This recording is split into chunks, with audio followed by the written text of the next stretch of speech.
Welcome back to The Belonging Place, where we talk about connection and community and belonging. And for those who are joining us, we're about 33, 32 episodes in. I just want to remind people that the way that I came about doing The Belonging Place and kind of why I wanted to do this is, have you heard of StoryCorps? Mm-mm. Okay. StoryCorps is basically they're kind of like a recording studio on wheels that go around to different cities, and like you can come in and do a podcast, pop in and do it. They wrote a book about kind of listening and the power of it. And I was just like, I want to sit with people. I want to have conversations. I want to record things for like progeny, just be able to have it. So anyway, I'm really excited because my guest today also is very passionate about this, about telling stories, about sharing truths, about recording history. And I'm really excited to have Taylor. Welcome, Taylor. Thank you. Yes. Yeah. Otherwise known as Church. Right. Also part of my name. Yeah. Okay, Taylor. I actually usually ask people about our meet cute. Mm-hmm. And do you remember our meet cute? I remember. I think so. Okay. I know we met at that speaking event. Okay. The Zyrise. Yes. Or whatever. Yes. Some Talks. Some defunct organization. But did we ever meet before that? I don't think so. But here's the crazy thing. So you signed your book for me at that event. First edition. And you actually wrote the date on it. Oh, yeah. So February 21st, 2015. Sounds about right. That's wild, right? Yeah. And you wrote this little, cute note for me. And you said, you're my only other author friend, in quotes. So here we are so many years later. Decade later. Yeah. Am I still your only other author friend, or have you found writer friends? Published friends. That's my first question. I definitely know others, but I don't have any close author friends. I do have a friend. I actually had dinner with him last night, and we scoured over his manuscript. But he's a poet. Okay. Deeply talented. Really excited for his book to come out. But yeah. Okay. I don't have a lot of them. So how many books have you written? 3. Published, I should say. 3. I'm working on my 4th. Okay. Yeah. And so all self-published? Okay. Yeah. And I want to talk about writing. I want to just jump into writing. Yeah. You talk a lot about relationships. You talk a lot about a lot of things, but I know you love to write. Talk to me about, what is it about writing, and what is it about writing that you do for yourself versus writing that you publish that other people can read? Yeah. I think for me, writing is so important because it's helping me sort of alchemize my thoughts. Okay. It's I'm not convinced I know what I'm thinking. Okay. And I don't think anyone should. That's smart. I don't trust my first thoughts. Got it. Always. I trust my gut and stuff. Yeah. But when it comes to organizing the mess in my brain, writing is the most helpful thing. And I've found over the years that it helps me become a better observer of life, because when I'm seeing something happen before me, whether it's a conversation between 2 friends or whether it's a beautiful river nearby, I view it in a literary way, right? Because I'm ooh, this would be beautiful to describe this way, and it affects how I watch movies. It affects how I listen to music, and it makes it so I become sort of obsessed with finding beauty because I want to write about beautiful things. Yeah. And so, can I ask you this? Is it always on for you? Is that always on for you? Let me give you some context with that question. People often, because I'm a therapist, people often think that my therapist hat is always on. I'm always analyzing. I'm always watching a movie or a conversation, and I'm looking at it through the lens. And I said one time, I often leave that hat at the door, right? I am a therapist. I'm a therapist, and a friend of mine said, that's not actually true. And I was like, what do you mean? And he was like, maybe you think that, but once you have that lens, you can't really undo that lens. You Yeah. have that ability. And so it's probably filtering in through that. And I thought, oh, that's interesting, because I had kind of prided myself on being like, I hang that, I leave that at the Yeah. door, and I'm just, So I'm curious about Yeah. your writing and the lens. Is it sort of always present? Or even kind of social media gives us a like, we're going to experience this thing and then we're going to post this thing. And so we think about things and the way that we Yeah. post them. So maybe, Yeah. What are your thoughts about that? Yeah. I think it's a combination. I feel like I do a good job of being present, but to me, part of being present is noticing things and observing. But I don't over obsess about like, ooh, like I want to write this down, or I want to like make sure this goes in my notes and I can add it to a manuscript later. Like sometimes I'm in that mode, but I would say usually it's just bled into my life where I'm trying to see things for how they really are, because I'm obsessed with writing about truth. Yeah. And so I think a lot of times, like, because I can go back, I write a lot of autobiographical stuff, and a lot of times I'll go back and write about something, and I remember it so crystal clear because in the moment I was so there, and that's just part of how I try to live. Yeah. And so I don't think when I'm in that moment, I'm like, let me put on my writer cap. Yeah. And It's just part of who you are. I think so. Can I ask about that process? Like, you kind of spoke to like sort of when you feel it or when you want to, are you like, is it part of your craft to like write every day? Do you have sort of this like, I need to synthesize on a regular basis, or is it just when you want to, or like kind of what is your writing for you process? Gosh, when I'm not self-loathing, that impacts your writing? I'm sure it has a part of it. I think best case scenario, ideally, my goal is to just write every day and not have a writing goal. Got it. Of Free write. 500 words, Yeah. whatever. Just keep the pen moving, because it's hard for me to jump back into a project. It's easy to keep momentum if I'm writing every day. Yeah. Even if it's a little journal entry or whatever. But yeah, there are moments where I'm almost like, I'm not paralyzed, but I'm not writing because I know it's going to be arduous. Got it.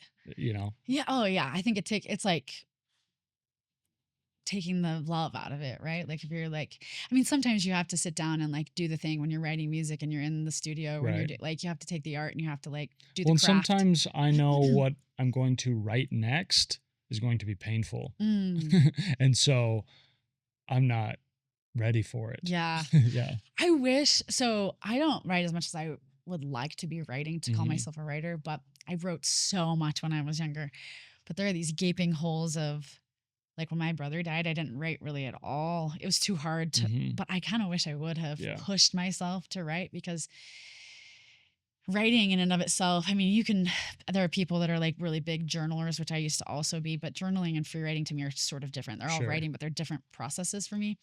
But when I look back at any of my writing, even my poems, they sort of hold space to memories. So there's like holes, but I can understand. I think it's hard to process, and then writing is a second process from the thing, right? So it's like if you're still trying to figure it out here, to be able to synthesize it down here, sometimes it can be challenging.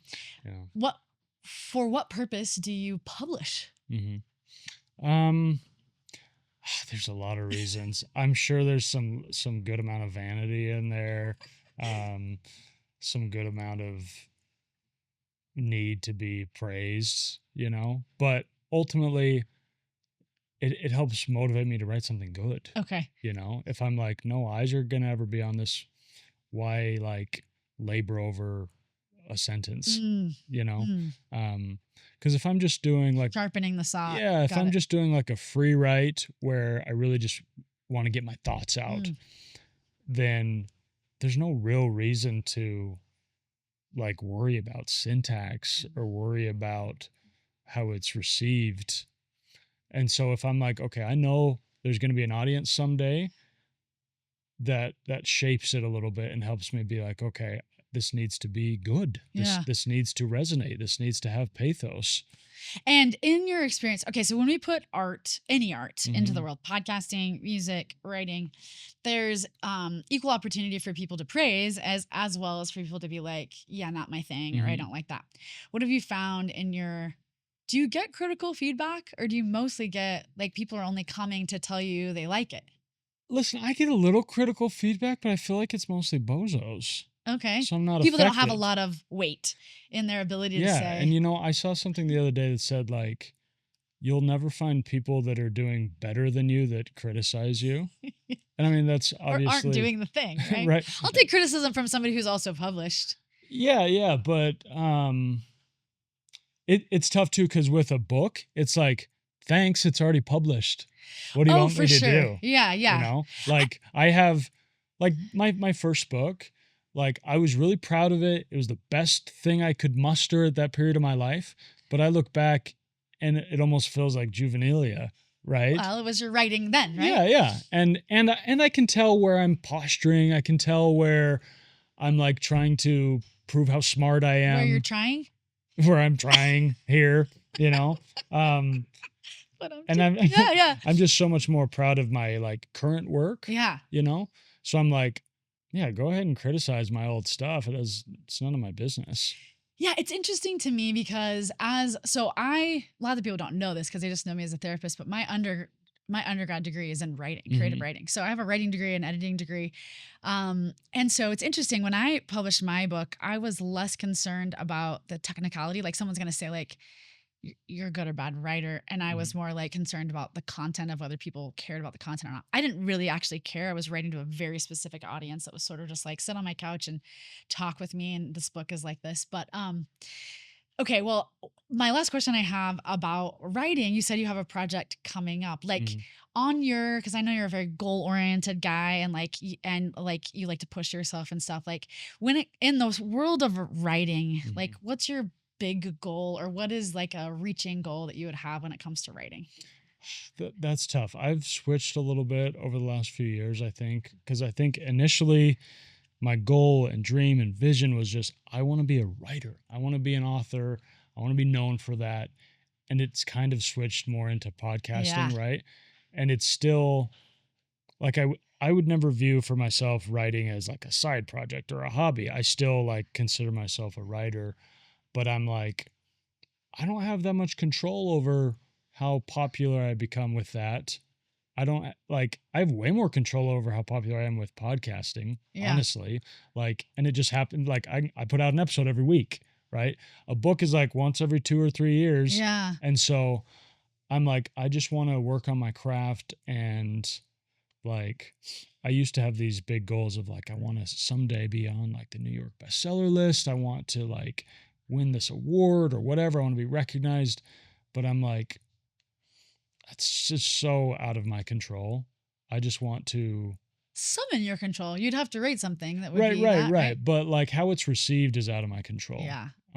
So I just want to... It's an interesting concept. I want to pause because how you're received on a podcast is also out of your control, but you just said I have so much more control over that. Tell me more about that. Yeah. Or your perception of that. Yeah. I think... I think part of it is it's so much easier with the podcasting platform to hit a big audience. Got it. Whereas, the barrier for entry with writing is somebody has to sit down and read for hours and hours and hours, and a lot of people also aren't readers, and so. The novelty, you can, like you just said, unless you're writing on like Substack or like it used to be like a blogging. Blogging was huge for writers, right? Like, that was my heyday as a writer, was blogging, right? Yeah. Then it's hard as a writer, I think, to get novel content out consistently over short periods of time, right? Like, and it's just the landscape has changed so much in publishing where it's like now I almost think I can do fine as an independent author because I have a bigger platform now. Yeah. And so the people that follow me will, if they like to read, they'll probably read my books, right? Whereas before I was kind of just like, hey guys, I published this. Please read it, friends and family. Yeah. All right, friends, family, friend. Yeah. for sure, once you have eyes, like, and people are interested, you can create more whatever, right? And you can create swag, you can create whatever. If people want more, they'll buy it once you have sort of the people on the platform. Well, I hope that you, like, I don't think it's a this or that in life, so I hope you continue to write and like, and I think you can utilize your platform to, like, hit some of those big goals. And I appreciate your writing. Okay, I want to shift. You are wearing a hat from Chateau 7. Tell me about the hat. I don't know much about this company. It's funny. I think they're like a wine culture company. Chateau. So got it. Some of their hats are like tennis clubs and like golf clubs and like vineyards and just random things. Okay, did they send you this hat? Yeah. Okay. As people follow you or find you here or go to you, you wear various hats often. Yeah, okay. Yeah. And I own like 95 okay, hats. this is my question. How many hats do you own? And then you have given sort of a BTS behind the scenes picture, I think, a few times of like your hat collections. And you seemingly, and correct me if I'm wrong, have multiple companies who like send you their hats for you to wear or whatever. So my question I have is, as a hat guy, is it the design, the feel? Is it the company? Like, what is it about the hats? Like, how did this come to be that you became I will wear your hat? I'm like, yes, guy. Wow, such a specific question. Yeah. I think I was always a hat guy, but I was like, I'm not the kind of guy that is like always in a hat. Yeah. Right? I just like hats. Yeah. And it's an easy, like, let's not worry about my hair. Yes, because you have a lot of it. Yeah, I got a bundle. But I was never big on buying hats because they're expensive. Yeah. And yeah, this and why buy them if people can send them to you? Well, now that's certainly the case. But because nice hats are like $45. Okay. $50. I don't remember the last time I bought a hat. Yeah. And so, this company reached out a while ago. Not this company. Right. This company Og11 that I love, and I probably own like 30 hats from them. Wow. And I actually had the owner of the hat company on the podcast. Oh, cool. I just loved his vision. I love what the company stands for, and I love the design, and I love the feel. And so, and I've had a couple hat companies send me hats that I'm like, cool. I'll wear these to the gas station, like whatever. I may not show up on the pod. And because I wear hats a lot, I like to have hats that I don't really care about, that I can go work out in. Yeah. That I don't worry about getting dirty, Cool. But so if you have a hat, send it to please send me all your hats. Okay. I wanna talk to you about music. From listening to your podcast, you have, I think, almost had all of The King Will Come, a group that we love, on your podcast. But I'm not quite sure, Taylor, like, what is it about music? Like, what drives you? What do you play? Like, would you rather be a listener that's appreciating it? Do you miss and want to be on the forefront of that? Like, mostly I just want to hear a little bit about your thoughts about like why music is important. Yeah, I think I always have loved music, and when you're young, it's hard to articulate why you like things, but I think I've always just been a lover of art. And so, and music does this weird, like, alchemical thing in your body that's hard to describe. Yeah, there's like a quote, like, when words fail, music.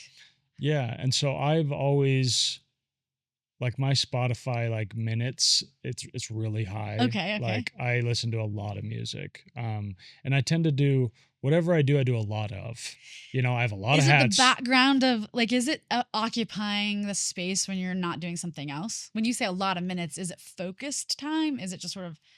It's and I oscillate between podcasts and I watch a lot of shows and I listen to a lot of music and I watch a lot of movies and I read a lot of books. I You're just do. consuming a lot Yeah, I of consume media. a lot. Art. But it's always like it's usually on when I'm in the car, when I'm working out, when I'm like doing crap around the house. Mm. I just love music. And are you sort of an echo chamber of your music? Do you listen to what you like and then it feeds you what you like, or do you tend to want to like stray and discover? I like to discover a little bit. It's just it's hard. It's kind of like with shows, right?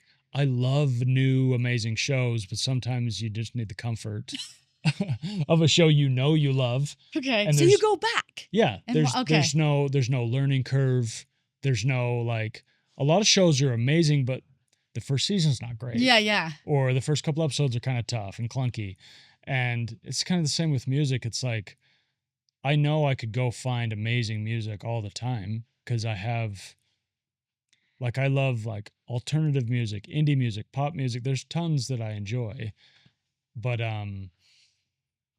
yeah, sometimes it's a bit of a journey to go find it. Yeah. Yeah. Music to me is like a different language. It sort of fills my soul. It sort of is like, and whether I'm participating or whether I'm listening to it, it's sort of like this. I don't know. There's something powerful and maybe emotional about music for me. Like it's an experience, right? I think some people are just like, oh, I listen to music. I don't know. I just find that, yeah. I'm such a lyrics person, right? And so to me it's kind of like reading. Like I need to read or I will pass away. Yeah. Like my soul starts to wilt. I will rot. You know? Yeah. And it's the same with music. Like I need to feel the words of other poets. Yeah. Is there anything recently that's really like stuck out to you? Trying to think. I gotta dive in. Yeah, dive in. I'll tell you, I'm a huge playlist guy. Like I have probably like 70 playlists. Okay. Whoa. Yeah. Okay. So while you're thinking, there is this like I just randomly found him. You know how you do on the socials, and he's singing this beautiful song, and it's called "Let the Good Times Roll." It sounds like it's going to be this upbeat. One of the phrases that he says in it was like, "Don't miss the cigarette in the alley with your dad, or any of the kisses on your forehead from your mom." And food is meant to be shared. It's better shared. And like the words that he's talking, I realize as I like get into it, he's collecting friends and family and maybe artists and people, these little catchphrases that people are saying. And it's like a found poem. You've heard this idea where you take a whole bunch of other things and you put it into a poem, right? Or a song. It's a found song, I would call it. And it was so powerful to me to sit down. He's like in the process of adding strings. And like, as a person who's watching this song kind of know that it's going to blow up because it's like amazing, and watching people kind of roll in as he's like in these different phases. And it is so generative. It's so amazing to sit in a space with somebody. He's not like famous or anything, but take these things and put it in and like add the strings. And it's just like, I can't wait to get back and like, can I buy this? Right. He's like, oh, if you want the demo, my half written song. Yeah. Yes, please. Yeah. And I'm on YouTube and I'm listening to it, and I have my sister, and you know, there's something really so rabid and so like fascinating about like how powerful something can be. You don't know the person. They're not, the song's not even done. There's something. Yeah. I think, I'm also big into like, I go down rabbit holes. Okay. Right. Tell me more. So I remember even as a kid when I would become obsessed with a band or a musician, I would go try and look up anything I could about them on the internet. And that was like pre-Wikipedia and stuff. So I'm just, it's not enough for the music. You're like, who are you? What are you doing? Because to me, it sort of told me way more about their songs and helped me relate. And I have no musical abilities or talents within me. Okay. So I think it's another thing where it's Play like, though, don't you? no, You play nothing. Okay. no, Okay. yeah. So I think it's another thing where it's like, that's a language I don't understand, but I Got love it. it. Okay. And I love the poetry. I understand the songwriting. I Right. understand the poetry of that. But like, even like writing a really simple melody on a piano is like, yeah, I don't understand it. So it's just so beautiful to me. But the lyric writing part, it's like way in your world. It's the Mhm. putting the music to it. It's interesting that you say that. Like one of my favorite artists is Ben Rector, and he's just a little bit younger than me, like his age, and he really writes what's right in front of him. Whatever is happening in his life, he's like writing, which I love because it's like these capsules of time, right? And he wrote the song called Old Friends. And in that video, he has his like old high school band members in there, and he's talking about like all the lyrics and things, and kind of like you said, you can just listen to Ben's music, but really to like know and get and love him, like it's really cool to dive in to see like, oh, his best friend Wiley, and everybody knows that now, right? Everybody he kind of opened up his literal garage where they did the band, and there's something to be said about this, right? This experience. I think similarly to writers nowadays, it's not enough for people to sort of read a book. The writer has to have a website, and they usually have to have socials, and they want to know like what's the process. People are sort of kind of like you. They need to consume not just the product, but like everything like around the product. I think we're very curious people about like who's the kind of person that can write this thing or do this thing, right? Yeah. And, you know, one more thing I'll say is I was telling you before the show, last night I had dinner with a buddy of mine who's a poet, and we were kind of going over his manuscript he's putting out. And we talked about one of the themes of his like book of poems was the idea that no thing is too small to be sacred. Oof. And I love that. I just feel like that's encapsulated in music, because sometimes they're singing about some little thing that maybe feels trivial, but it's like maybe it's like playing at a park with a friend, but the way the music hits and the chords and everything, it feels sacred. It feels really special. And sometimes you're driving and you're listening to a song and you're like, oh my gosh, right? And it's like, yeah, it's because that thing they're talking about was sacred to them. Oh. And so I think the combination of music and words creates, it's sort of like smell and moments, like they encapsulate moments, right? Like if I were to talk about my childhood, like my early teenage, I mean, Jimmy Eat World is all over in that. Like it's just rocking around in my car, right? Like this is the thing I kind of love about music, is it like sort of holds, it's like the keeper of our memories, right? Yeah, like, you hear a song and you're like, oh, I cried to that in 2014. This is my breakup song. Driving by, yeah. Yeah. Like literally the song Hear You Me by Jimmy Eat World. Okay. Came on. Granted, I think I had some sad playlist on. Of course. But I was on the way to my grandma's funeral, and he said something like, a heart so big God couldn't let it live. Oh. And you know, it just, what a line. Yeah. It just killed me. And so that song comes on, I can tell you where I was on the street where I heard that line, you know. I want to speak to this, and then I'm gonna read you something. When we were talking about writing earlier, I think like I haven't really spoken this out to the universe very much, but one of my goals that I would love to do is to contribute and write a screenplay, maybe a movie or something that. And one of the reasons why I want to do that is when I walked around just a regular, I don't know if it was like an AMC or a Cinemark one time. And the way that they had decorated the inside of the movie theater was with these really classic lines, just like a line of different shows around, right? If you build it, they will come. I mean, we know that's Field of Dreams, right? Various, and I was like, ooh, the infamy of a line. Right.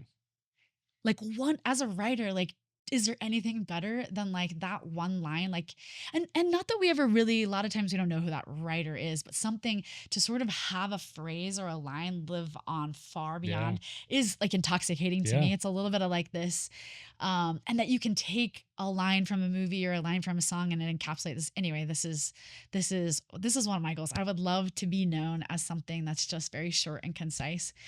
Maybe not me known, but have that thing out into the world. Well, it's any artist's dream to have something a little bit immortalized. Yes, right? that's what it is. You know what happened to me like maybe 6 months ago? This was crazy, but somebody was listening to my podcast. They sent me a message, and something I said on the podcast, they got tattooed on their arm. No way. Yeah. Oh, wow. Like crazy. Well, and you also had somebody take kind of like your, I think it, like a content or your voice or something, and they put a video to it. Didn't you have like that was pretty cool. To like have your words like over someone else's creation. I think that's awesome. I'm going to read you a few things. Okay. I think it's important to talk about your pain. These are quotes. Those are the things that make me feel really alive. Human connection. To me, the greatest rush in life, the greatest addiction for me is connection. You know, when you have a real deep connection with somebody, it's not like anything else. And the last quote is, things that peck at our souls. These are you. These are all quotes that you said. Oh, really? Yeah. I was like, these are good. These are really good. So, Taylor, I knew that I was going to have you on my podcast over a year ago. Yeah. And so I have just slowly compiled some of my favorite quotes of you. I thought it'd be interesting for me to feed you back some of your words. That's really interesting. Yeah. Yeah. How does it feel? Let's go one at a time. Yeah. I'm going to start with the one I said last. Things that peck at our souls. Yeah. I don't remember what I was talking about, obviously, but there are things, there are pain points that, there's like this little emotional woodpecker that is kind of always there. Yeah. Right. And I love the imagery of this idea, though. This is like really stuck out to me. Right. I'm sure you were talking something relational because you talk a lot about relationships. You know what it makes me think of? Last night, again, I'm with my poet friend, and he has diabetes, and he has this little contraption, right? And he says sometimes it goes on the fritz, and it will literally like stab him. And we were eating tacos, and he's like, "Oh gosh," and I was like, and that makes me think of sometimes things hit your soul, and it feels so visceral, and it feels like actual physical pain. You know? And I also think the metaphorical, like things that peck at our soul, like there's sometimes things that you were just destined to do or say or be. I would imagine, I mean, you seem like you were always meant to be where you are right now as a podcast host. It's crazy. I was texting my buddy this morning, and he was like, "Bro, congrats on this," or whatever. And he's like, "This is awesome." He's like, "You were meant to do this." And I said, "Yeah, it just took me 38 years to fall into my purpose, but I honestly don't think there's any other way it could have happened." Yeah, you have to live into it. Yeah. Like, how do you sit with souls in these deep wells without having some life experience to be able to like gather from, right? I think. Speaking of that, this one, to me, the greatest rush in life, the greatest addiction for me is connection. You know, when you have real deep connection with somebody, it's not like anything else. Of course, I quoted you on this. Yeah. This is the whole soul of what I do. This is all I freaking care about. Okay, tell me more. Like, I'm like, what else is there in life? Like, everything I do kind of comes back to that, right? Like, I form friendships because I want connection, right? I keep in touch with my family because I want connection. Yeah. I have people on my podcast and talk because I want connection. And it's the thing that makes me feel most alive. Do you feel a responsibility, or I don't even know if that's the right word, to also give that, to show up for other people, to like give out that connection? The thing you just said was how much you want it, right? I'm curious on the other side of that, to foster relationships or is it really more a reception for you?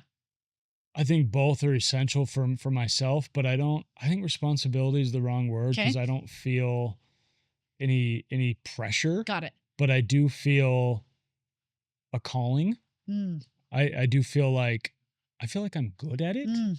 and I enjoy it. So why wouldn't I, give that? Yeah. Yeah. And I do feel like even though I crave love and I crave connection and I want it above all else, I don't feel like my purpose is to receive love. I feel like my purpose is to give love. Got it. Yeah. Okay. And we spend a lot of time on this on my podcast talking about like what that means and what that is. But as somebody who has 100,000 something, right? Followers, and sort of has this broad reach of people that maybe you don't know personally, but that you're putting good out into the world. And somebody who has said, even just recently on your podcast, like, even though I have so much connection, so much love, and like I feel a lot of like loneliness, Mhm. it like in your personal small circle of influence, in your roommate, in your parents, what do you do, or how do you ask, or how do you get, because the big isn't really generative. Sure. Yeah, I'm curious how you foster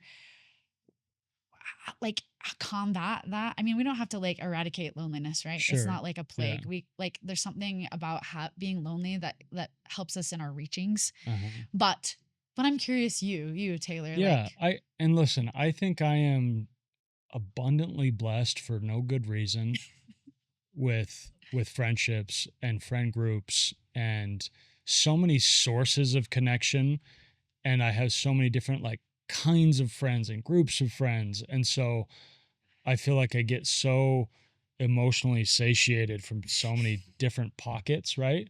But I think the loneliness I feel is a lack of romantic love, mm. right? And sometimes I have it and then that loneliness is a little bit gone, right? But then the echoes of it is almost more painful. I don't know if you've heard I have this like thing that I call, so you're single Mhm. and you're fine, right? And then you're single plus one, Mhm. which like now you have a person to share experiences and to be with, and then you can't go back to single. You are negative single, because when you lose that person, you also created space and all your other things because you brought them in. So you don't just go back to this normal single, you go back to sort of a like whole because they've left, right? Does this make sense? Where Yeah, plus one it's a versus net negative one? loss. Yeah. Yeah. And so yeah, like I think there's something to be said of, even when you do get somebody, the reminders or the feelings of what could be are even stronger. It's harder when they're gone. It's almost easier to sort of like be just regular single. I, Almost. right, almost. Yeah. I think that's For a time. I think that's the temptation Yes. is to assume that that's safer, Oh, for sure. right? It's not, but Right. Yeah. but we can put on the veneer. I mean, we share this together. Mhm. And I don't even think it's a fake veneer. You can dig into your life and your relationships, and you can sort of build the kingdom, I call it. You can Mhm. sort of build where you stand. You can put the good into the world, right?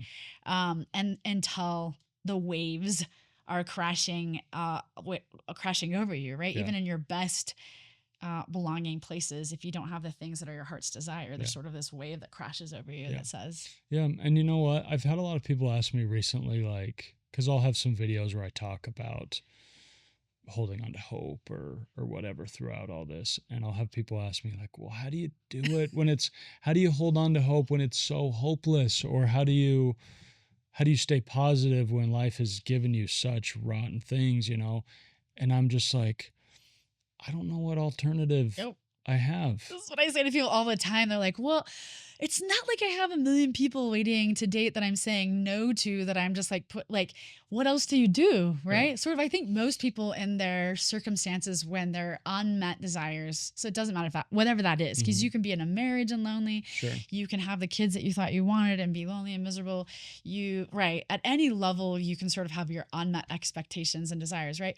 Like you really, I think, have, there's only a few choices. You can be a victim of your circumstances, or you can live your life and do the best that you can, or you can sort of what I think that I have wanted to do, and what I is just like I don't ever want to push away my pain, or it's not a all or nothing. It's like Right. an and for Yeah, me. you know, Like here, I think a few years ago shifted my mindset. I think I used to really fear sadness, yeah.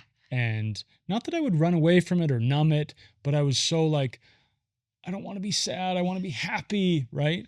And now I think I'm like, I don't care.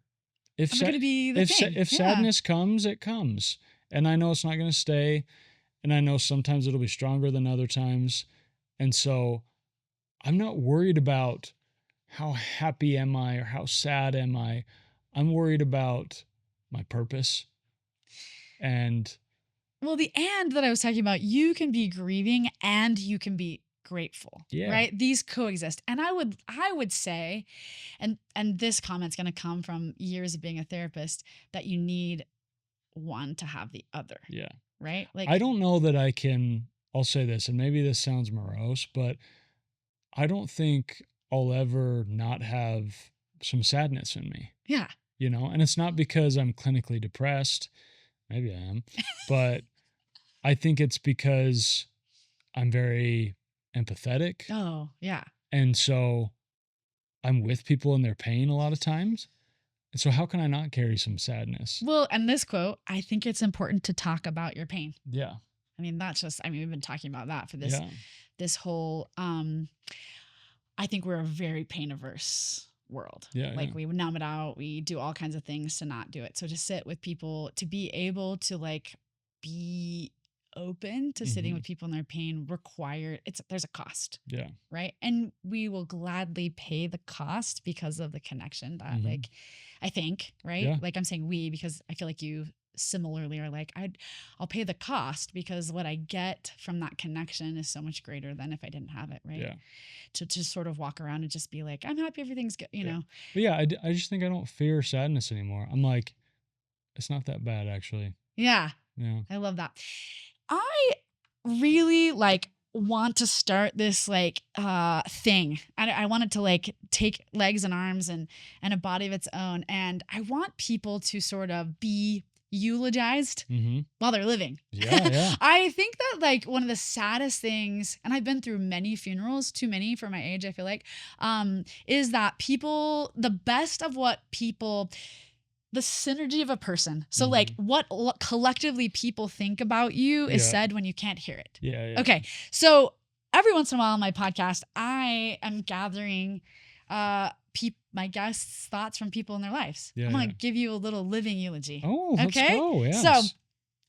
this is just more just you listen. I will hand this to you later. I'm not going to say who said it, but Mhm. who said it is on here. Mhm. And then I'm just going to let you kind of marinate in it. Gosh, And this then is sweet. some thoughts about Yeah. like what it feels like to sort of hear, and especially because you don't know who it is. Yeah. I kind of like that Can I idea. say something real Yeah. quick?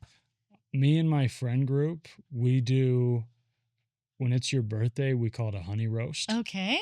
And yeah, it's essentially a eulogy, right? And we often do it like in a pretty intimate setting, like whatever, we're in a hot tub or we're back at someone's house in the basement. And it's, yeah, you go around and you say what you love about this person. Okay. And So this is not new to you. I no, think this is new to many people. I love this. Yeah. And it's funny because for most of us, it's become this tradition. And so every year it's like, shoot, I got to come up with something new, right? But it's funny because every once in a while someone is present that's like not kind of new to the friend group or Yeah. whatever, and they're kind of like, "Oh, this is intimidating. This is super intense," you Yeah. know? And I think easier for the people giving it than the person receiving it, even though it feels lovely. It It's can hard to be. be, I for love some receiving it. people, Yeah. I think it's hard for some people to sit and marinate in the goodness that others see in them. They're just not used to it. They feel they've been trained in their culture and their family that like Mhm. it's prideful to like Yeah. marinate in like what you're doing good, just move on, right? Like I Yeah. think we have a society that sort of says, I mean, when I was 10, we were giving pictures, our like school pictures, whatever. I gave my picture to my grandma and I was like, aren't I darling? Is what I said. And she's like, oh, we don't say that, you know. I love my grandma, but like that moment was kind of adults sort of have this like, we don't talk, you know. And I remember that as a 10-year-old because I remember thinking, is it wrong that I think that I'm darling? Right. And we do. We sort of say it's okay to receive critical feedback because we're trying to grow. But it's not necessarily okay to like sort of love on people. Now, my brother died when I was 19 and his name was Grant. And I have this thing I talk about called Grant's Gift, which was sort of just like I realized in an instant that like life is temporary and people are temporary. Yeah. And that I was so grateful that he knew how I felt about him. I didn't have to have this regret, right? That I was like, from this point forward, there will be nobody in my life that's reoccurring in my life who won't know that I love them, won't know why I love them. Because saying you love somebody is not the same as saying, I love that you're a good listener. Yeah. Or I love that you are a shower-upper. You show up at things. Or I love you because you let me sit and you don't correct me. Whatever it is about them. That is a very different way to say I love you or you're a good friend than just like, oh, you're a good friend. Right. That when I die or they die, they're never going to have to regret like unspoken things, right? So I like live in this like, I love you, I love you, I love you. My friends just have to figure out, they have to just like understand and just like roll with it. And eventually I think they like it. But it starts to shift the culture of the friend group. Yes. I mean, I don't know what it's like to have a friend that I can't say I love you on a regular basis or can't text them and say, I'm thinking about you. Yeah. Just wanted, do all of them do that back? No. Do I expect that? No. Right. But I want to. Sure. I want to live in a world where it's more common. But I'm sure you've seen in some of your friend groups, people have improved. Oh, for sure. Yeah. And people that I think at first were like, wow, that's a lot. That's too much. She's too whatever. I think over time, I've used this word a few times, but just like marinate in it. Yeah.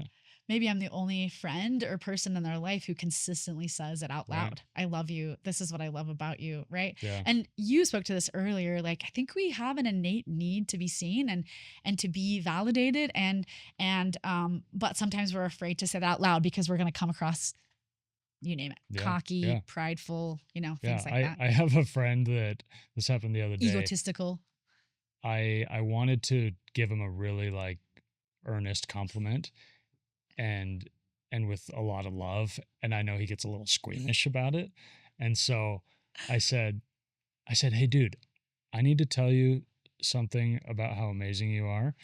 And he starts getting, and I go, and I'm totally just teasing, but I'm like, no, you're not getting it. You're not listening.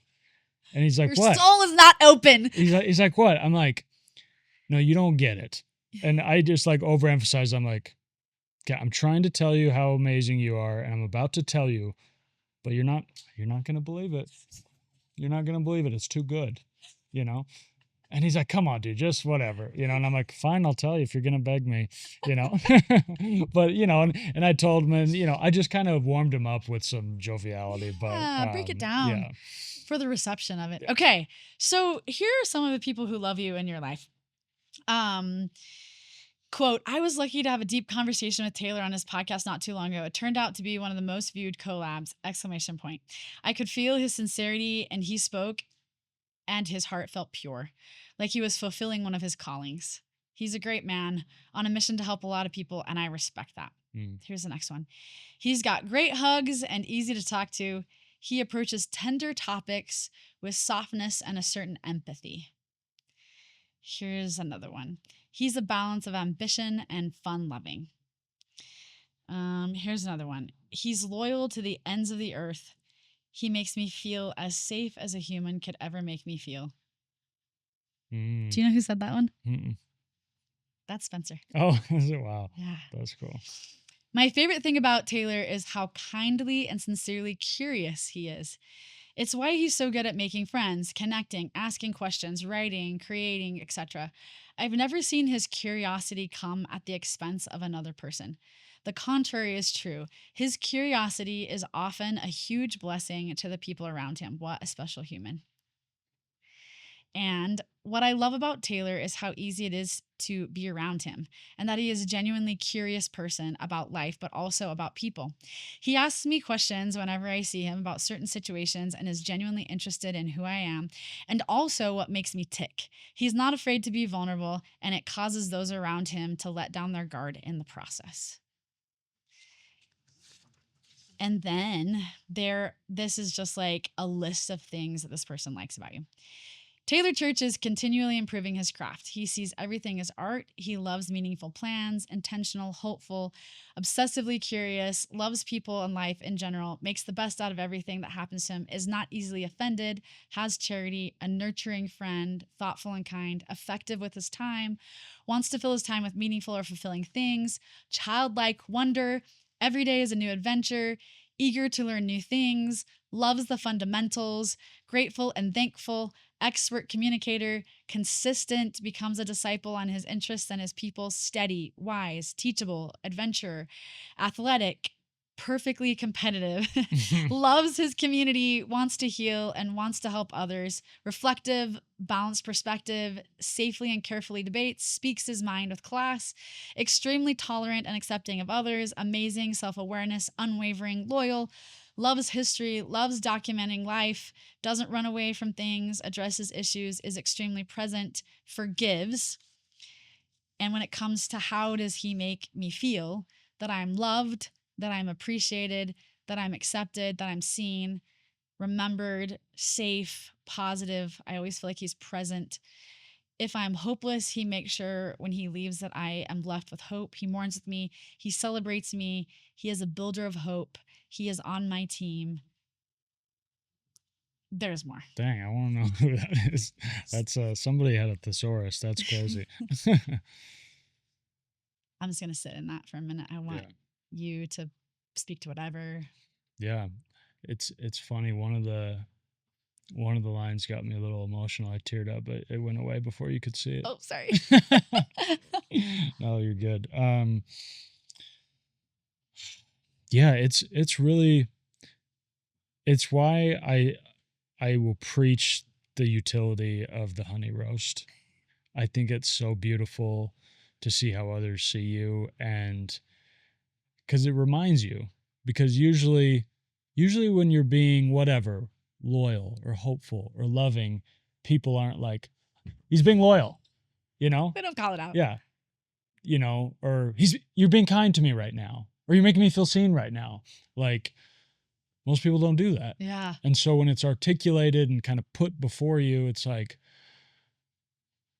my first thought is like, I'm so glad people see that, because that's what I'm trying to do. That's the question I was gonna ask you if you didn't come to it. Do Yeah. you feel like people's reception and perception of you is what you want them to see and feel? Yeah, I hope so. And listen, I know there's people that don't love me, right? They don't know you yet. Sure. Yeah. I get what you're saying. You know, and we're not for everybody, and right? there's people maybe I've rubbed wrong or whatever. Last night, there was a guy in this group. We're playing sports or whatever. I don't love him. He's annoying to me. He gets under my skin. We don't have any like beef, but I'm not really interested in friendship with him, right? But I also, as I was leaving, I was like, I don't want to be some guy that he thinks is like a jerk, or like goes out of his way to ignore, or goes out of his way to not say hello to. And I think he feels similarly about me. I don't think he likes me, whatever. But I was like, you know what? Before I leave, I'm going to say what's up, and I'm going to dap him up. Yeah. And regardless, like, I'm going to feel a little bit better. But I'm going to do my part to like show that we might not be like best friends. Yeah. But there doesn't need to be any animosity.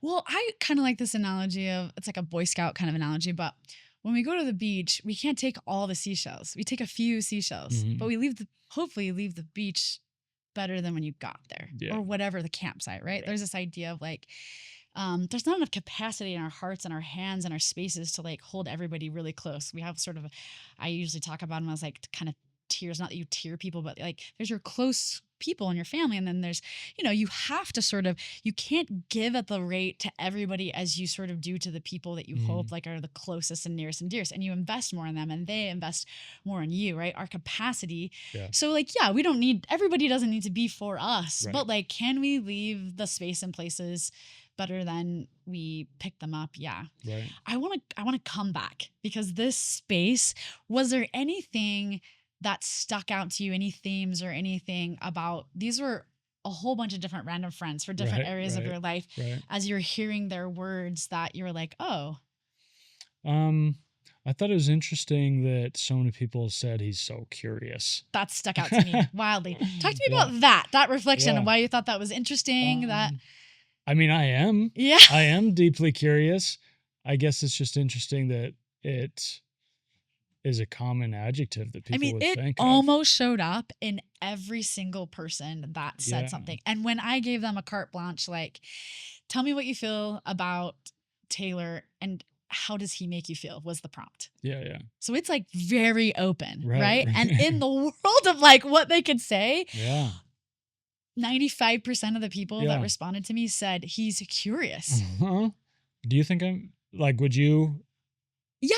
I mean, yes. Yeah. I don't know that if I were to like, I'm going to tell you in a minute. Like, I'm going to tell you what I think about you live because I don't need to write it and tell you. It probably wouldn't make my blurb. Yeah. I think what curiosity for me is connected to, that was another thing someone said that I really loved, is I hope at least that I'm childlike and can remain childlike. That was in one of those, yeah.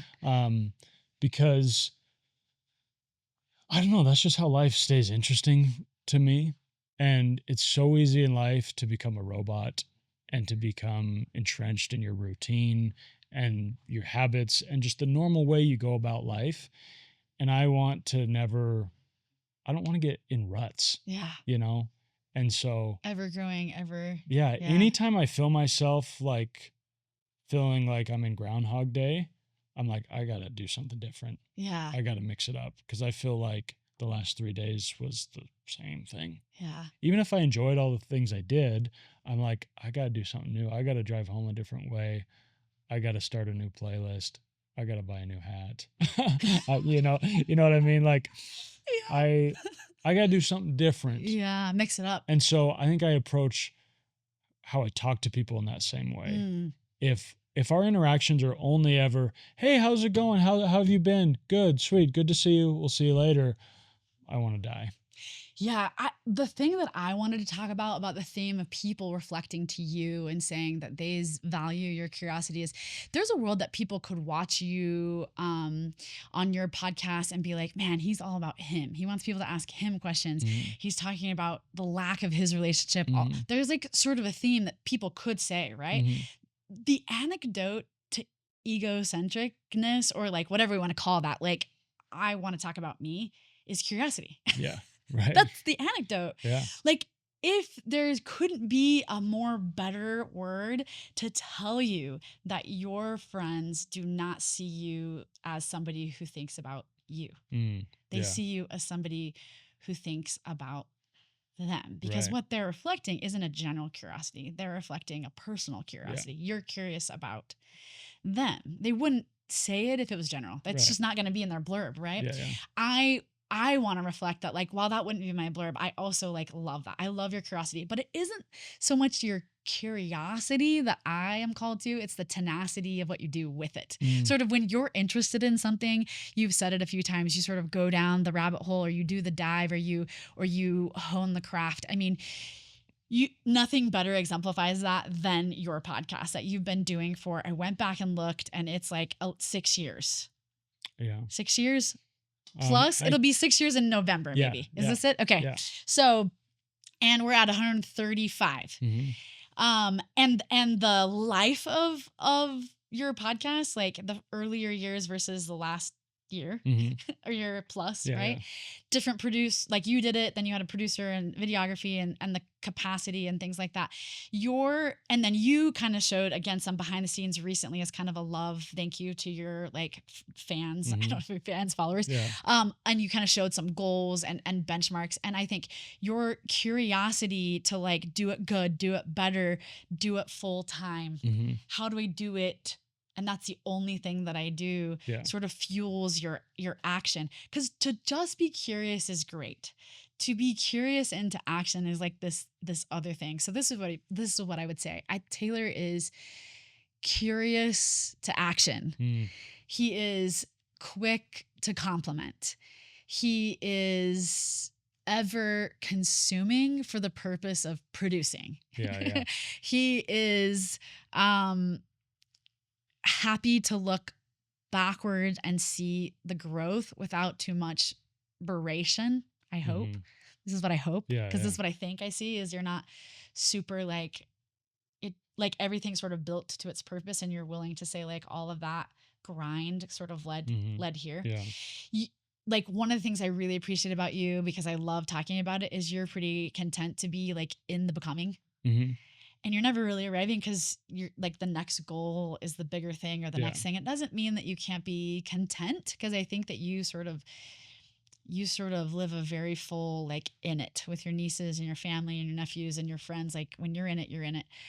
But you're like ferociously trying to sort of gather. You're like, your antennas are kind of like always out. And when you sit with people that are like that can be both present and like ever seeking, there's this like buzz. There's this like generative, like, okay, like, where are they going and how are they doing it? And you're not afraid to fail. Yeah. Like you're kind of like, okay, I'm not in the deeps of this for you if you want to talk about that, but it seems like you'd rather put something out or do something or move and fail and learn than just not put it out. Yeah. Not do it, not try it. I think I'm way past that. For sure, in the beginning stages, you're just like, failure is just something that you think about a lot. Like, how is this going to be perceived? Is it going to flop? Is it going to whatever? And I'm kind of just like, it doesn't matter. I have to keep going. Yeah. What is that though? Like, what is that drive? It's so easy for you to say that because you're inside your head and your body, but like, tell me, like, what is it that drives you to say, well, I'm compelled to do what? Yeah. X. I think it's a few things. I think I'm obsessed with having a body of work. Okay. Right? Whether it's books, podcast episodes, whatever. I feel like I have all these things inside, and if I don't release them, produce them, put them out there, they just die with me. Oof. There is a quote that I took a picture of because I was like, this is a quote that encapsulates what I feel. Maybe this is a shared thing that I feel like we have, but it's by Sylvia Plath. And you may have heard this before, but I can never be all the people I want and live all the lives I want. I can never train myself in all the skills I want. And why do I want? And why do I want? I want to live and feel all the shades, tones, and variations of mental and physical experiences possible in my life. Yeah. I love Sylvia. Talk to me about that. Mm-hmm. Does that resonate with you? Yeah, big time. Are you brimming and buzzing with like, I can't eat enough or speak enough languages or read enough books or like write enough thoughts? Yeah, I got to chill out sometimes. And when I was younger, I had some obsessions that I had to realize, like, I'm probably only going to live 85, 90 years. Like, what am I, like, I can't learn 10 languages, Like, you showed me your book and like a month or so ago, remember you pulled the book out and you're like, these are the books that I'm only going to live about this many years and begin with the end in mind. And you're like, you had like kind of blocked out.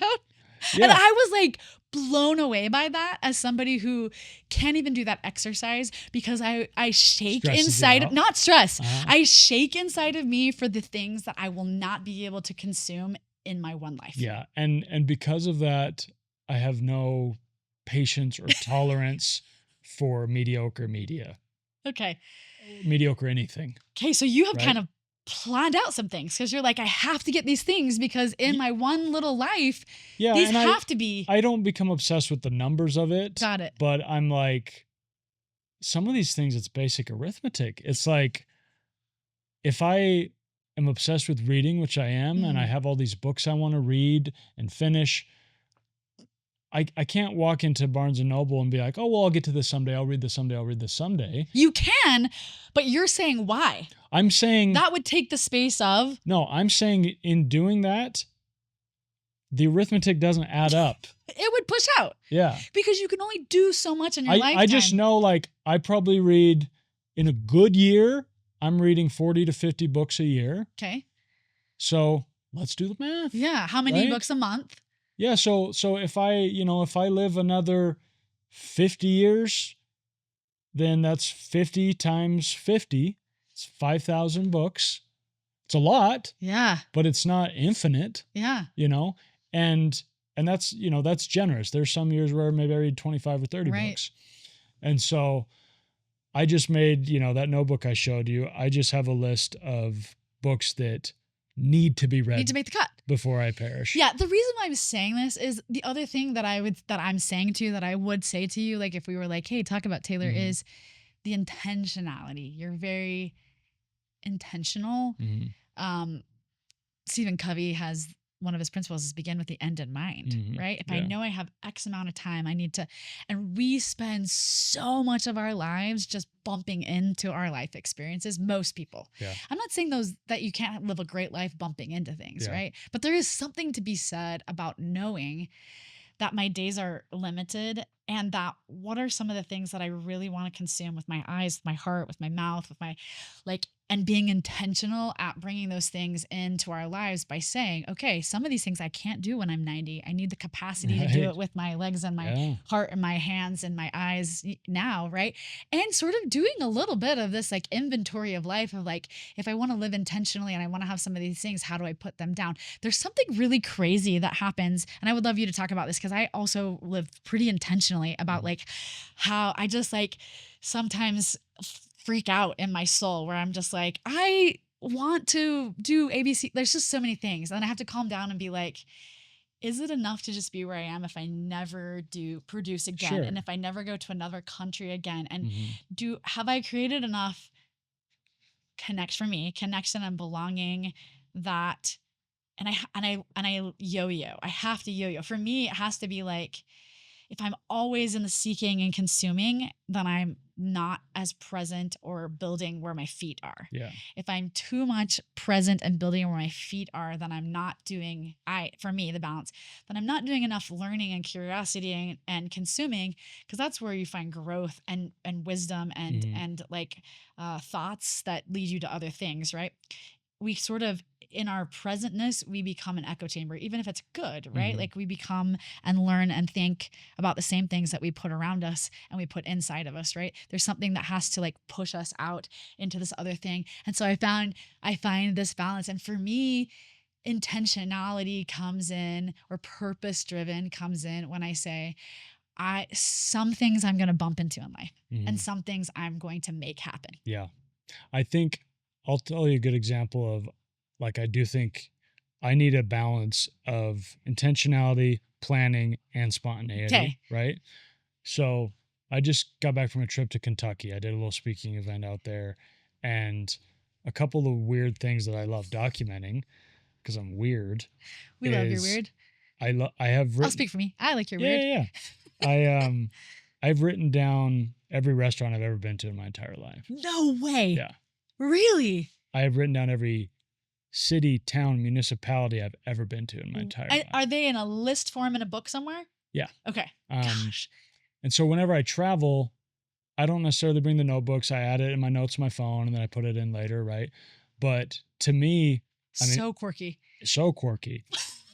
But I'm intentional about annotating. I'm intentional about trying new restaurants, going to new places. But then when I'm out and about, I'm spontaneous. I'm like, let's try this place. Let's go here. Let's go here.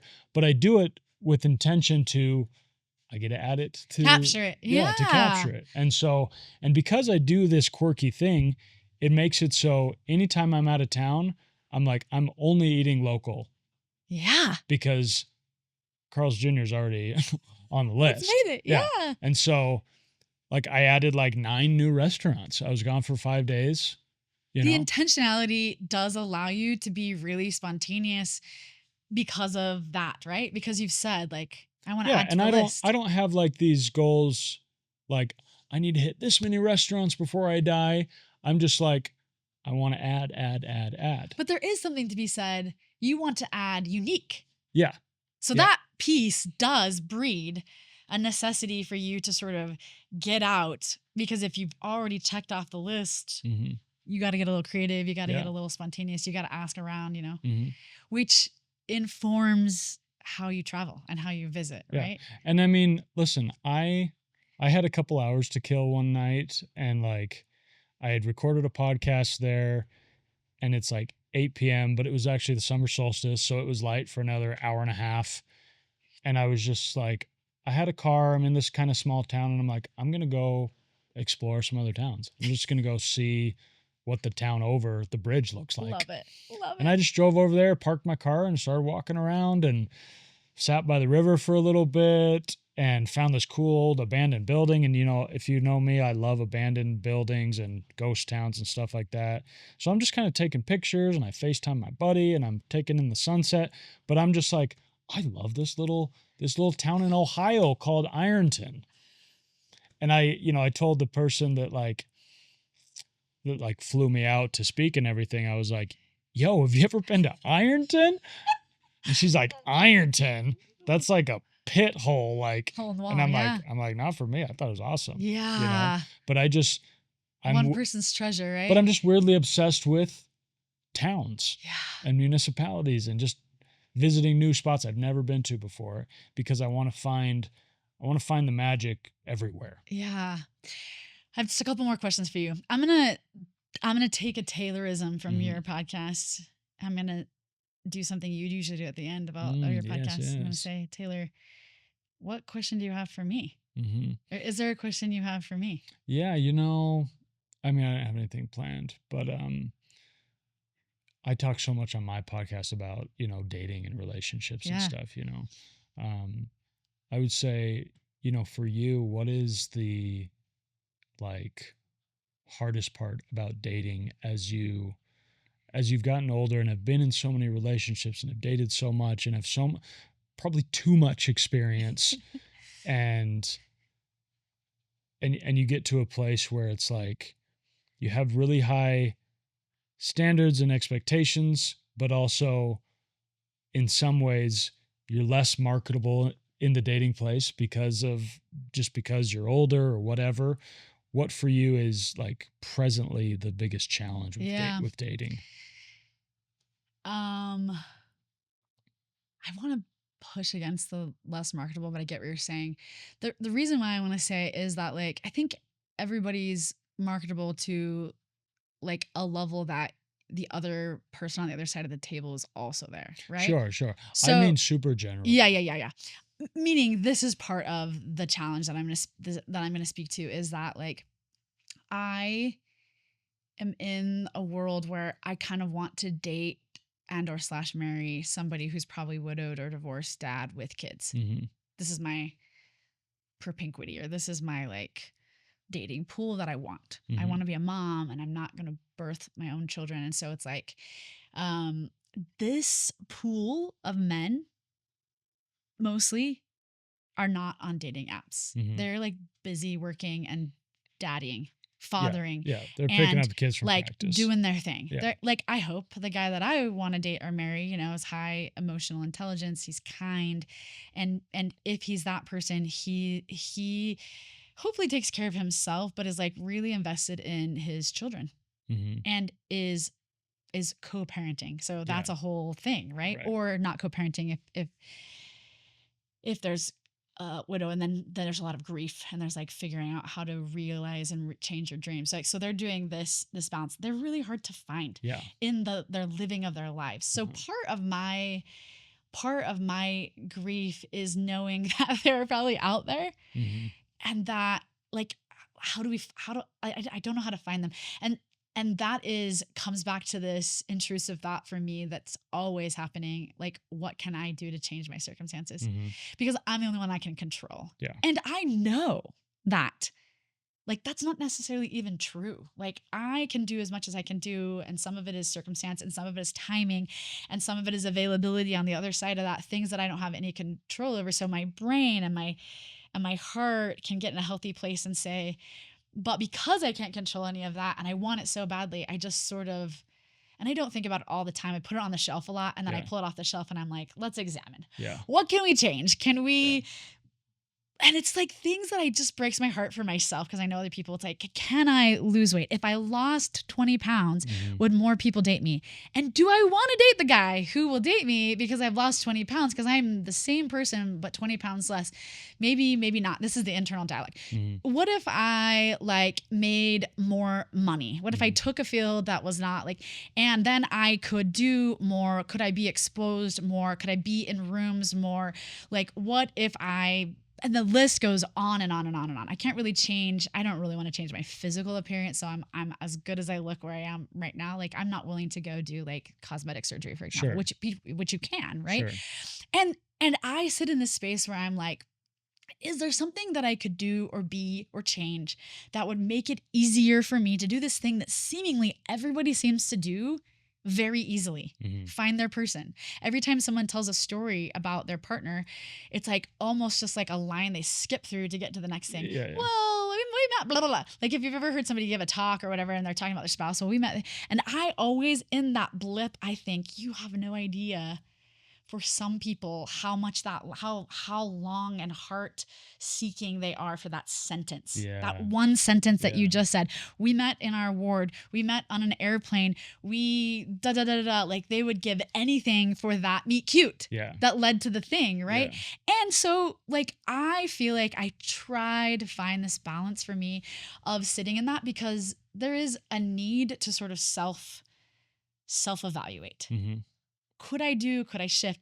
Do I have enough negotiable space in my life for somebody to come into it? I'm constantly thinking, I'm one of those people that can just do and produce and do a lot of good. But doing a lot of good sometimes pushes people away. They think you're too busy. Sure. You don't have space. You're too independent. You don't really need me. What would I do in your life, right? Yeah. So there's this balance of being seen as needing somebody to come in to fill some purpose, or this balance of having space. And so this causes a rub for me about there's a part of me that just wants to put my head down and just build the kingdom and do good and forget about it. Yeah. Just go. Just God, if I'm not going to be married or have kids, please, I want to do good. I want to connect people. I want to build wells, right? And there's this other part of me that's that is not what I think God wants for me. I don't think he wants me to be an instrument and do all, I think he does want me to have what I want, which is my heart's desire. And so I do a dance, and I don't know if this is good, but it's good for me, because if I sit in this gaping hole all the time, it's just I feel like I'll fall through and never come out, right? Yeah. Because the loss is so high. It's just the loss of my life. Yeah. It's I talked about this on one of my last podcasts, nobody really talks about the grief of a life that you haven't had. The marriage I haven't had, the kids that I haven't had. I still can have those, but there's still a lot of grief in being 45 and not having it. Yeah. That exists already right now. We don't really pull that up and talk about that and examine it very much in our world. We don't have a grieving ritual for that. We don't really have a people are kind of don't really want to talk about that because they don't know, because they fall in this. But look at what you've done. Look at all the things you've done. And they kind of want, again, this pain averse. So I don't really like having the conversation very often, because people can't sit in the ick with me. Few people can relate. Yeah, maybe. Especially I feel like I can relate a little bit, but also I'm not a woman. Yeah. Right. And it's vastly different for a woman. Yeah. And with your friends that are married or whatever, they might sit with you, but you might be you don't get it. Yeah. And I think I'm past the point, I'm old enough now and single that I the thing that used to rub me the most is when people would be you should pick this person. You should, in essence, lower your standards, which my standards are pretty low. It's you could step over them at this point. Some of them are high because it's relative, right? Sure. But a lot of them are really low. They're just be kind, have some emotional intelligence. Right. Maybe those are high for some people. Yeah, But it was funny because for a while I would just be so annoyed at people. I'm like, you picked your person. You picked them and they Mhm. picked you back. And Right. you want me to sort of randomly like take whatever's left in the pool. Yeah. Like, have you swam in the pool lately? Like, Yeah. and this is not to say that there aren't great men out there, but like Mhm. in the pool that I'm on and Hinge or in the whatever, like it's wild. Like I'm going to stay single and healthy Mhm. and, and producing. I'm not going to lower any of my standards. And I have the faith and the knowledge more than hope that Mhm. there is somebody who can meet me there. Yeah, yeah. Right. Like Yep. I don't have to be less Right. to have someone come in. Now, is it possible that I'll be single forever because I won't be less? Yeah. That is a consequence or a cost that I have spent years sitting next to Mhm. and looking at while I watch some of my friends be in unhealthy or toxic relationships because I'd rather be in a relationship Yeah. than not. Yeah. I sit more with the loneliness of what I don't have. Right. And that's a choice. I think Yeah. some people aren't intentional in that. Yeah. Like I've intentionally chosen to build a belonging place as a single person that's fulfilling and connecting and so much joy and so much peace and so much contentment rather than if someone's gonna come and hook, yoke next to me, Mhm. like it doesn't mean they have to be perfect or good or even be who I am, but it means we need to be going in the same direction, right? Mhm. I'm unwilling to sort of stop growing, stop being curious, stop like for somebody because I'm too much or I'm too whatever, right? I Yeah. spent a lot of my life, like a lot of people being like, how can I be less? How can I squish down? Mhm. How can I less produce so that I can be seen as somebody? It's just like this doesn't work for me. Yeah. It's not where I meant to be. It's not, and I just am unwilling to also say, I think you've said this, like that there isn't somebody out there that can meet that. Yeah. Like certainly Right. there's some man out there that's just like, yeah, you Yeah. in your growth and and I not only do I like want that for me, but you're already doing that. Let's do it together. Let's like Right. walk together in that. Yeah. So because of that hope that I think is grounded in a lot of knowledge and a Mhm. lot of like education and a lot of experience, and because I know that like it's not going to fill holes. Like getting married and having kids doesn't make me happier, doesn't make me more fulfilled. I am the common denominator in my Yeah. life. Like I can sit in that a little bit better than I think people that are trying to like solve or fix Mhm. or like hook somebody that will like I also know there's going to be burdens, there's going to be skeletons, there's going to be, and part of me like this might sound weird, but part of me wants that. Yeah, Like yeah. wants the journey of like holding someone's heart. I want them to hold my heart. I want to say, bring your baggage. I'm gonna bring my baggage. Let's go. But like for me, I want somebody who's like, yeah, we're gonna run. And not everybody wants to run. Sure. You know Sure. what I mean? Yeah. Like not everybody wants to run in life. And I sort of finally came to this place, which is a painful place. Mhm. Like to go back to your question, like what the painful place that I sit at right now as a 45-year-old, pretty like happy, genuinely happy person is that, um, is that like, am I going to live the rest of my life with that hole sitting next to me? Mhm. Right. And like, how do I dress that up or how do I, because I'm unwilling to let it go. Does that make sense? Yeah. I'm unwilling to let that hole fill. I'm unwilling to like shake it off. I like feel like it's important for me to sort of be grieving Mhm.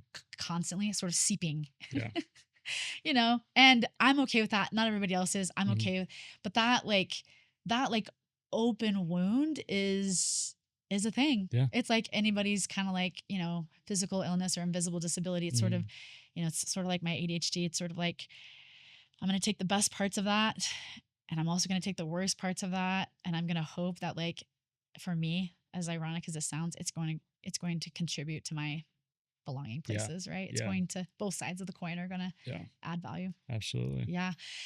Last question. When it comes to belonging Mhm. specifically, um, like what does it mean to you? How are you creating it? I call it in this podcast building a well, a Mhm. place where people can gather. I mean, there's obvious things in your life, but Yeah. what does that word or that meaning of that word, how does it sit on your heart or yeah. Yeah. I think for me, I'm so, again, fortuitously just blessed. I feel like I belong easily. Yeah. And so my focus is to help others feel that belonging Yeah. How do you do that? more easily. I think a lot of it's inclusion. And one thing I'm good at that a lot of people struggle with is I'm good at reconnecting Mm. and reaching out because I don't have any hubris there. I'm like, I'm good at it. A lot of people are bad at it. Connecting, reaching out, Yeah, like bids of connection, kind of. yeah, just people that are married and busy, and to me that relationship's important. Mm. So I don't care if I'm always the person reaching out. I'll reach out. Yeah. You don't have a need to be like, it's their turn. Yeah, I It's don't. like connection is connection is connection. So Yeah. if I'm the one doing it and we get it, great. Well, and sometimes it's nice, like both of my sisters. I'm really tight with both of them, right? One of them texts me way more than the other. I know she's good at it. Got it. That's what it's a skill. It's a thing. Yeah, and she likes it. Yeah. Right? And she loves reaching out, and she loves inviting me to things. And my other sister, granted she lives farther away, but she struggles a little bit more with that. So I'm like, okay, I need to reach out. Yeah. It isn't that she loves you less. Yeah. Yeah. And this is important for people who have a story in their heads that are like. And it's so complicated because it's also some people struggle. Some people are bad texters. Yeah. Right? Some people are bad at communicating with their phone and getting out of their own world and letting people in. And that has nothing to do with how much they love me. Or they have, like a lot of people with ADHD have this object permanence problem. Like if it's not right in front of them or it's not like on the calendar, like it doesn't mean they don't care about you, but you're really not in their time blindness. You're out of sight, you're really out of mind. just not there. Yeah. This is like an actual thing that like I wish more people knew about people that had this, right? Mm-hmm. It's not that I don't care about you, but like if we put something on a calendar and the calendar comes up and you're on there, like I'm stoked to sit with you. But like the absence of you doesn't mean I don't care about you, but I just have like a tunnel, I have to work really hard to do the bids of connections outside of this. It's like a skill set, which I think some people don't. Yeah. And think so about a I've lot. just recognized I have that skill set, right? I love reconnecting. I love having lunch with friends I haven't seen for a year. And I'm like, I'm not going to be offended by the fact that I'm always the one doing it, because if they didn't want to reconnect, they wouldn't say yes to lunch. They wouldn't keep coming out, And so, cause I have a friend right now I'm thinking of, I'm like, dude, I love this guy so much. I think we could be like best friends, like that top That's tier. High, right. But he's just kind of happy with his life. Yeah. Content. Which is hanging out with his wife and kids and going to work and coming home. But anytime I reach out and I'm like, dude, we should get lunch. We should catch up. He's like, yeah, let's do it. Totally. And we do. And it's awesome. And I love it. And I wish there was more. Yeah. But I'm like, that's fine. That's what he has to give. Yeah. I'll take it. Yeah. But it's tough if that's your only friend. Totally. Because then you're like, man, I'm looking for a best friend. I'm looking for deep connection. And he's just giving me a little bit. And so that's why I've always been like, and I think part of it is I moved a lot growing up. So I got used to like, you're thrown into a new town, you got to make friends, sink or swim. So the ability to connect and make friends, like that's one of your strengths. And as you've stayed single, you got to make new friends all the time. You got to make new pockets. And so, I've made like whole new friend groups out of whole cloth, you know? And so when one friendship starts to kind of go by the wayside, it might be sad, but I'm like, I'll try and resuscitate, I'll try and nourish, but if that kind of goes away, that's fine, because I have other things. Yeah. The story I tell myself for people like that is they have found somebody else. Like instead of saying like I'm losing somebody or I'm pushing somebody away, the story I tell myself is they found someone else. This is probably a truth, but also even if it isn't a truth, it's good for me because I can't be for everybody and everybody can't be for me, right? Yeah. Like a couple of the places that you specifically create what I call wells, it's your podcast, obviously. Like you are creating a belonging place where people can come and get a message and a theme and over and over and over, you're mirroring and modeling to people like what it is to be seen and heard and tell their story, right? It sounds like with your friends, the honey roast. roast. Yeah. That's a well, Yeah, right? yeah. Like you have a group of guy friends that go on trips and that do these intentional like things that I would say not a lot of men do, like a very men's mental healthy thing Yeah, you've yeah. got going on with your group of guys, right? Yeah. Which I'm sure like took time and experience and people contributing and some people being uncomfortable, like you said, and some people loving it and swimming in it, right? You know, the other thing I do that me and a few of my friends are really good at is I'm obsessed with group chats and sub chats. Okay. Right? So I have like, you know, I have big group chats with like 15 friends, and then I have like of that group a chat with like 6 of them. And now, are these Marco Polos or chat No, chats? these are just chat chats, right? But they're very specific because like we have like a golf chat, right? There's got to be is there a basketball one? Not all my, like I play a lot of basketball and I have lots of friends that do, but like of the friends I hang out with a ton, like they're not all hoopers. Okay, so there's golf. Yeah, I have golf. There's like a group chat with just like me and like the other 3 single guys. Okay. And we like talk about dating and talk about whatever, right? Single guys, yeah. And then there's like a couple small group chats with some of my best friends and their wives. Got it. And so we'll plan stuff there.